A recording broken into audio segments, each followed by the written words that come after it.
一、智能电饭煲结构及原理。智能电饭煲主要由电源部分和控制电路组成，主控电路与热敏电阻形成反馈回路。主控电路实现两种功能：一是采集热敏电阻反馈回来的温度值；二是依据用户选用的工作方式，对继电器的工作方式的改变来对电热盘加热的控制。控制方法大致为：当电热盘温度达到当前的要求后，继电器的开关打开，以切断电热盘的电源。当下降到一定的温度范围后，通电加热，闭合继电器，以使电热盘始终保持在适合的温度范围以内。创新 CFXB603A 电脑型电饭锅电路原理如下图所示。该电路以微处理器 IC2 为核心组成，整机电路由电源电路、自动复位电路、时钟振荡电路、过零检测电路、键盘输入电路、锅底温度检测电路、煮饭加热驱动控制电路、设定模式显示电路、声光报警电路等9部分组成。一、电源电路。接通电源220V 试电经超温熔断器服后，分成2路，一路加至继电器 KL 的常开触点 K1:1，接通发热器 EH， 由电容 CLL 电阻 R31 串联组成的防干扰、消除火花吸收回路，并接在 K1-E 两端，用于消除触点通端动作所产生的电火花，减小对视听电器的干扰。另一路加至电源变压器 T， 降压后由次级输出 13V 交流电经整流器 VD1 到 VD4 整流，电容 CL 和 C2 高低频率波产生 12V 直流电压后，分为2路，一路为继电器 KL 供电，另一路经由3端稳压集成电路 ICE 和电容 C3、C4、C10 组成的稳压滤波电路，产生 5V 稳定直流电压，作为微处理器 IC2 及其他控制电路的工作电源。2、自动复位电路，由 IC21 角与外接3极管 VT2、电阻 R4、R5、R6、电容 C7 等组成自动复位电路。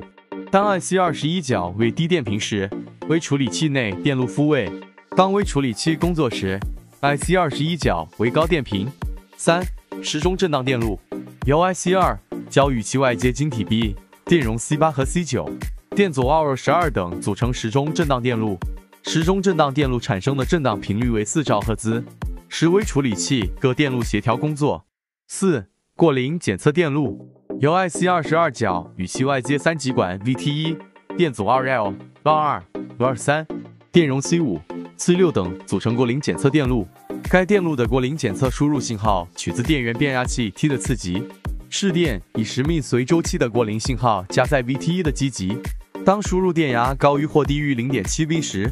，VT 分别导通或截止，使 IC22 角每隔10幂有一高电平电压信号产生，即每10幂随处理器产生一次外中断，从而保证了系统计时的准确性。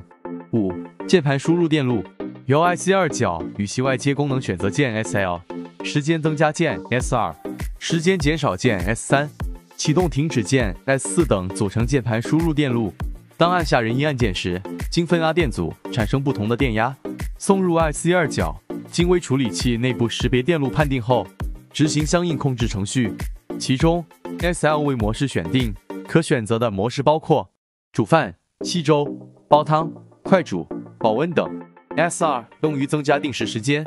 S3 用于减少定时时间， S4 用于电饭锅启动停止等。6、锅底温度检测电路，由 IC2 角与其外接温度检测模块 VRT 等组成锅底温度检测电路。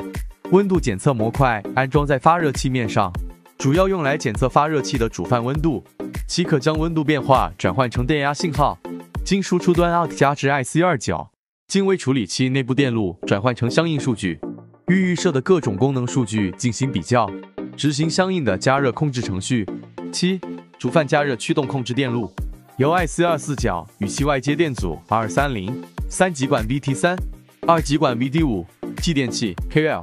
继电器常开触点 KEL 以及发热器 EH 等组成煮饭加热驱动控制电路。该电路主要用于控制发热器 EH 电源的接通与断开。在此电路中 ，VD5 是蓄流2极管，为继电器 KL 提供磁场能释放通道，防止击穿3极管 VT3， 起保护作用。8、设定模式显示电路，由 IC2 到角分